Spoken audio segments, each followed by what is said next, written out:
السلام علیکم دوستو، میں ہوں سہانا صدف۔ امید کہ آپ سب خیریت سے ہیں۔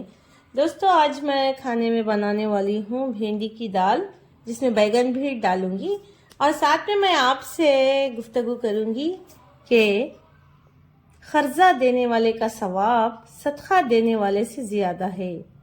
آپ سمجھ سکتے ہیں کہ خرچہ دینے والے کون ہیں اور خرچہ لینے والے کون ہیں۔ جو مالدار ہیں، دنیا میں بہت کچھ کما چکے ہیں، جن کے پاس سالڈ اماؤنٹ ہے، پراپرٹی ہے، رچ ہے، تو ظاہر سی بات ہے کہ وہی قرضہ دیں گے۔ اور قرضہ لینے والے کون ہیں؟ جن کے پاس کچھ بھی نہیں ہے۔ تو دوستو، قرضہ دینے والے کا ثواب صدقہ دینے والے سے زیادہ کیوں ہے؟ میں اس کو آپ کے سامنے ایک حدیث کے ذریعے بتانا چاہتی ہوں کہ حضرت انس بن مالک رحمۃ اللہ علیہ فرماتے ہیں کہ آقائے دو عالم حضرت محمد مصطفیٰ صلی اللہ علیہ وسلم نے ارشاد فرمایا، جس رات مجھے معراج کرائی گئی، میں نے جنت کے دروازے پر یہ لکھا ہوا دیکھا، صدقے کا ثواب 10 گنا ہے اور قرض کا 18 گنا۔ میں نے جبریل علیہ السلام سے پوچھا، قرض میں ایسی کون سی بات ہے کہ وہ ثواب کے اعتبار سے صدقہ کرنے سے بڑا ہوا ہے؟ فرمایا، کیونکہ مانگنے والا مانگتا ہے جبکہ اس کے پاس کچھ موجود ہوتا ہے، جبکہ خواہ قرضہ نہیں مانگتا مگر ضرورت کے وقت۔ اس کا مطلب یہ ہے کہ قرضہ جو مانگنے والا انسان ہوتا ہے، اس کو ایسی ضرورت پڑ جاتی ہے کہ وہ مجبوراً قرض مانگتا ہے، مگر صدقہ جو ہے، لوگوں کے پاس بہت زیادہ مال و زر ہونے کے بعد صدقہ لوگ اللہ کی راہ میں صدقہ دیتے ہیں۔ کچھ لوگ ایسے بھی رہے یا نہ رہے تو بھی دیتے ہیں، مگر یہاں پر فرق بتایا جا رہا ہے کہ قرضہ دینے والے کا ثواب صدقہ دینے والے سے زیادہ ہے۔ تو دوستو، جو شخص صدقہ، خیرات اور زکوٰۃ کثرت سے نکالے گا اور ضرورت مندوں کو قرضہ مہیا کرے گا، وہ انشاءاللہ جنت کے باب الصدقہ سے جنت میں داخل ہوگا۔ جنت کی ہر کوئی خواہش کرتا ہے کہ ہم جنت میں جائیں گے، جنت الفردوس ملے، جنت میں اعلیٰ مقام ملے، مگر جنت میں اعلیٰ مقام پانے کے لیے، جنت الفردوس میں جگہ پانے کے لیے ہم سب کو جو ہے صدقہ، خیرات، زکوٰۃ، یہ سب ہم زندگی میں ہمیں ادا کرنا پڑے گا۔ تو دوستو، حضرت رسول اللہ صلی اللہ علیہ وسلم نے ارشاد فرمایا، جنت کی چابی لا الہ الا اللہ کی شہادت دینا ہے، یعنی جو ہم کلمہ طیبہ پڑھتے ہیں، لا الہ الا اللہ محمد الرسول اللہ، یہی جنت کی چابی ہے۔ اور اس کے علاوہ جہاد کی تلواریں بھی جنت کی چابیاں ہیں۔ اور نبی کریم صلی اللہ علیہ وسلم نے ارشاد فرمایا، نماز کی چابی وضو ہے اور جنت کی چابی نماز ہے، اور لا حول ولا قوت جنت کا دروازہ ہے۔ کلمہ طیبہ کی فضیلت اتنی ہے کہ حضرت ابو ہریرہ رضی اللہ تعالی عنہ فرماتے ہیں کہ جناب رسول اللہ صلی اللہ علیہ وسلم نے ارشاد فرمایا، حضرت ملک الموت علیہ السلام ایک شخص کی روح نکالنے کے لیے آئے اور اس کے اعضاء میں سے ہر عضو میں تلاش کیا تو ان میں کہیں نیکی نہ پائی، پھر اس کا دل چیر کر دیکھا تو اس میں بھی کوئی نیکی نہ ملی، پھر اس کا جبڑا کھول کر دیکھا تو اس کی زبان کے کنارے کے ساتھ یہ کلمہ چپکا ہوا تھا، وہ لا الہ الا اللہ پڑھ رہا تھا۔ تو اس فرشتے نے کہا، تیرے لیے جنت واجب ہو گئی، کیونکہ تو نے کلمہ اخلاص یعنی کلمہ طیبہ، کلمہ توحید پڑھ لیا ہے۔ تو دیکھیے، اس سے معلوم ہوتا ہے کہ ہم ہمیشہ جو ہے زبان پر کلمہ طیبہ کا ذکر کرتے رہنا چاہیے۔ اور دوستو، ہم ہمیشہ اپنے گھروں میں کہتے رہتے ہیں، یہ باتیں ہم ایک دوسرے کو بتاتے رہتے ہیں کہ ماں کے قدموں کے نیچے جنت ہے، اور باپ جو ہے جنت کا دروازہ ہے. اگر ماں باپ راضی تو ہمیں جنت ضرور ملے گی. تو اس لیے ہمیں کوشش کرنا چاہیے کہ ہم ماں باپ کو راضی کرنے کی کوشش کریں. تو دوستو کن لوگوں کے لیے جنت کے 8 دروازے کھل جائیں گے؟ تو جناب نبی کریم صلی اللہ علیہ وسلم نے ارشاد فرمایا، جو آدمی فوت ہوا اس حالت میں کہ اس نے اللہ تعالیٰ کے ساتھ کسی کو شریک نہ ٹھہرایا تھا اور قتل ناحق نہ کیا تھا، تو جنت کے دروازوں میں سے جس دروازے سے چاہے جنت میں داخل ہو جائے گا. اور اس کے علاوہ دوستو صحیح عقائد رکھنے والا مسلمان جنت کے جس دروازے سے چاہے داخل ہو سکے گا.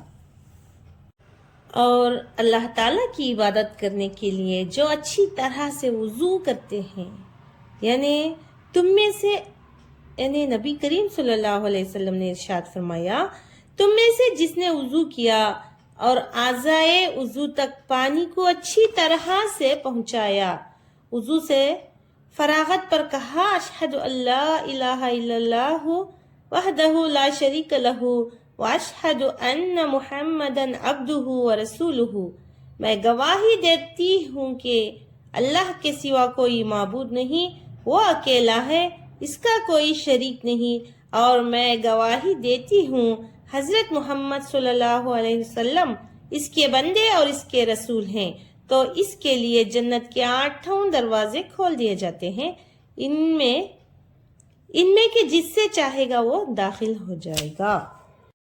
تو دوستو اللہ تعالیٰ جو ہے ہمارے اعمال کے مطابق ہمیں جنت اور دوزخ عطا کرے گا. اور اللہ کے نظر میں کچھ گناہ جو سب سے بڑے ہیں، وہ کیا آپ جانتے ہیں وہ کون سے گناہ ہیں؟ تو اللہ کی نظر میں 7 ایسے بڑے گناہ ہیں. تو نبی کریم صلی اللہ علیہ وسلم نے صحابہ اکرام سے ارشاد فرمایا کہ بڑے گناہ 7 ہیں. تو صحابہ نے عرض کیا وہ کون سے ہیں؟ تو آپ صلی اللہ علیہ وسلم نے ارشاد فرمایا، اللہ کے ساتھ کسی دوسرے کو شریک بنانا، کسی انسان کو ناحق قتل کرنا جس کے قتل کو اللہ تعالیٰ نے حرام قرار دیا ہے، اور پاک دامن عورت پر زنا کی تہمت لگانا، کافروں کے مقابلے میں جہاد کے دن بھاگ جانا، سود کھانا، یتیم کا مال ناحق طور پر کھانا، اور ہجرت کے بعد عورت کی طرف لوٹ جانا. یہ سب سے بڑے 7 گناہ ہیں. تو دوستو پیاسے کو پانی پلانے والے تاریخ میں کبھی بھلائے نہیں جاتے. نبی کریم صلی اللہ علیہ وسلم نے ارشاد فرمایا، جس نے پیاسے کو پانی پلایا اور اسے سیراب کر دیا، اس کے لیے جنت کے سب دروازے کھول دیے جائیں گے اور اسے کہا جائے گا ان میں سے جس سے چاہے داخل ہو جا.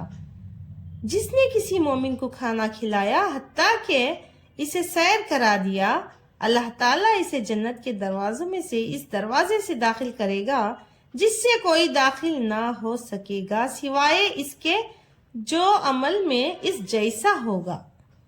تو دیکھیے اسلام میں پانی پلانے کی اور کسی بھوکے کو کھانا کھلانے کی کتنی فضیلت آئی ہوئی ہے. ہم جو ہے اپنی روزمرہ زندگی میں ضرورت سے زیادہ کھانا بنا لیتے ہیں، مگر اس کو کھانے کے بعد جو بھی بچتا ہے اس کو پھینک دیتے ہیں. تو اگر ہم یہی کھانا کسی ضرورت مند کو دیں گے تو اللہ کی نظر میں ہم افضل ہوں گے. ایسا میرا ماننا ہے، ایسا میرا تجربہ ہے. تو دوستو میرا مطلب یہ نہیں کہ بچا ہوا کھانا کسی ضرورت مند کو دیں. کوشش ہم یہ کریں کہ کسی ضرورت مند کو تازہ کھانا ہی ہم بنا کر دیں، تبھی ہم اللہ کی نظر میں افضل بنیں گے. تو دوستو نبی کریم صلی اللہ علیہ وسلم نے ارشاد فرمایا، 3 عمل ایسے ہیں جو شخص ان کو ایمان کے ساتھ روز قیامت میں لایا، جنت کے جس دروازے سے چاہے گا داخل ہوگا، اور جس حورین کو طلب کرے گا. یعنی حورین آپ جانتے ہی ہیں کہ جنت میں حوریں ہوں گی، بڑی بڑی آنکھوں والی حوریں جنہیں حورین کہتے ہیں. تو جو شخص جس حور عین کو طلب کرے گا عطا کی جائے گی۔ وہ 3 عمل کون سے ہیں کہ آپ جانتے ہیں؟ تو بغور ملاحظہ فرمائیے۔ تو پہلا عمل ہے جس نے اپنے قرض خواہ کو اس کا قرض اکرام کے ساتھ ادا کیا، اور دوسرا اپنے مقتول کے قاتل کو معاف کیا، اور تیسرا ہر فرض نماز کے بعد 10 مرتبہ سورہ اخلاص پڑھی۔ حضرت ابو بکر رضی اللہ تعالی عنہ نے عرض کیا، اے اللہ کے رسول، اگر کوئی ان میں سے ایک کام کر لے تو فرمایا، اور اگر کوئی ان میں سے ایک کام کر لے تو بھی۔ اور دوستوں، میں آپ کے ساتھ ایک اہم بات شیئر کرنا چاہوں گی کہ ہمارے گھروں میں کسی کی 2 بیٹیاں ہوتی ہیں، کسی کی 2 بہنیں ہوتی ہیں، کسی کی 2 پھوپھیاں ہوتی ہیں۔ تو 2 بیٹیاں ہیں تو باپ کا فرض بنتا ہے کہ اس کے تمام جو ذمہ داریاں ہوتی ہیں اس کو اٹھائیں، اور بہنیں ہیں تو بہنوں کی تمام ذمہ داریاں ہوتی ہیں ان کے بھائی جو ہوتے ہیں وہ اٹھاتے ہیں، اور جو پھوپھیاں ہوتی ہیں تو پھوپھیوں کے جو بھی ذمہ داریاں ہوتی ہیں وہ جو ہے ان کے بھتیجے اٹھاتے ہیں۔ پھوپھیوں کی ذمہ داریاں بھتیجے اٹھاتے ہیں، کیونکہ پھوپھیوں کے بھائی تو رہے یا نہیں مجھے نہیں معلوم، حالات جس طرح کے ہوں گے، مگر پھوپھیوں کی جو ذمہ داری ہوتی ہے بھتیجوں پر ہی ہوتی ہے۔ تو اس کا مطلب یہ نہیں کہ تو دوستو اس کا مطلب یہ نہیں کہ یہ بہنیں ہیں، یہ بیٹیاں ہیں، یہ پھوپھیاں ہیں، یہ خالائیں ہیں تو ہم کیوں ان کی ذمہ داریاں اٹھائیں؟ یہ غلط بات ہے، اسلام میں یہ بات غلط ہے۔ حضرت عائشہ فرماتی ہیں، جناب رسول اللہ صلی اللہ علیہ وسلم نے ارشاد فرمایا، جس مسلمان کی 2 بیٹیاں ہوں یا 2 بہنیں ہوں یا 2 پھوپھیاں ہوں یا 2 خالائیں ہوں، اور اس نے ان کی کفایت معاش کی، تو اس کے لیے جنت کے 8 دروازے کھول دیے جائیں گے۔ تو آپ سمجھ سکتے ہیں کہ اسلام میں کسی کی ذمہ داری اٹھانا کتنی اہم بات ہے۔ تو دوستو، ہم امت کو جنت ایسے ہی فری میں نہیں ملے گی، بلکہ جنت کو پہنچنے کے لیے ہمیں بہت ہی اعمال صالح کرنا ہوگا۔ تو نبی کریم صلی اللہ علیہ وسلم نے ارشاد فرمایا، جس نے میری امت کے لیے 40 حدیثیں یاد کی جن سے اللہ تعالیٰ نے ان کو نفع پہنچایا، روز قیامت اسے کہا جائے گا جنت کے جس دروازے سے چاہے داخل ہو جا۔ تو ہمیں چاہیے کہ ہم منیمم 40 حدیثیں یاد کریں اور لوگوں تک اس کو پہنچائیں۔ تو دوستو، میں امید کرتی ہوں کہ آپ کو ہمارا یہ ولاگ پسند آ رہا ہے۔